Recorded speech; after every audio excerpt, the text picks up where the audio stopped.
ఈరోజు ఈ second day క్లాసులలో కొన్ని సెంటెన్స్లు చెబుతాను ఇంగ్లీష్లో, తెలుగులోకి అనువదిస్తాను. మీరు ఎక్కడ పుట్టారు అని అనడానికి where were you born, where were you born. ఎప్పుడు పుట్టారు అని అడగడానికి when were you born,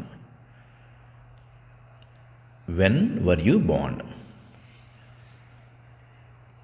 railway station మీ ఇంటి నుంచి ఎంత దూరంలో ఉంది అని అడగాలన్నప్పుడు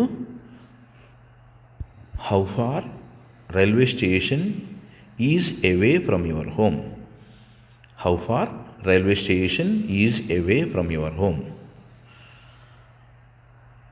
హౌ ఫార్ అంటే ఎంత దూరము, హౌ లాంగ్ అంటే ఎంత కాలము, హౌ ఆఫెన్ ఎన్నిసార్లు, ఎంత దూరానికి హౌ ఫార్ అని అడుగుతాం. How far the railway station is away from your home, how far the bus stand is away from your home, how far your college is away from your home. College మీ ఇంటికి ఎంత దూరంలో ఉంది అని అడగడానికి ఈ రకంగా అడుగుతాము. Next fourth question, how do you spend your leisure time.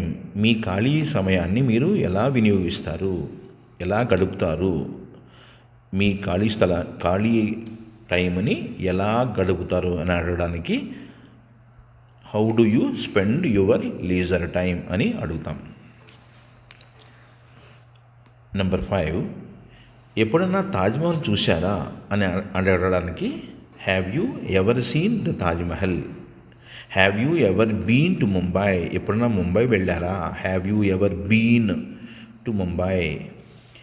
Have you ever seen మీ, మీరు నన్ను ఎప్పుడన్నా చూశారా అని ఎప్పుడైనా అని అడగడానికి హ్యావ్ యూ ఎవర్ అని అడగాలి. Have you ever seen the Taj Mahal.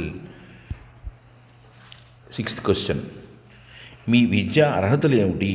What is your qualification, what is your qualification.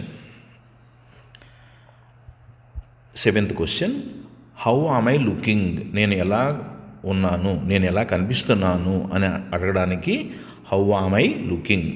ఈ హౌ తర్వాత what, wear, when, why, who, whom, whose ఇలాంటి వచ్చినప్పుడు ఇమీడియట్గా హెల్పింగ్ వెర్బ్ రావాలి. అది వస్తే అది ప్రశ్న అవుతుంది.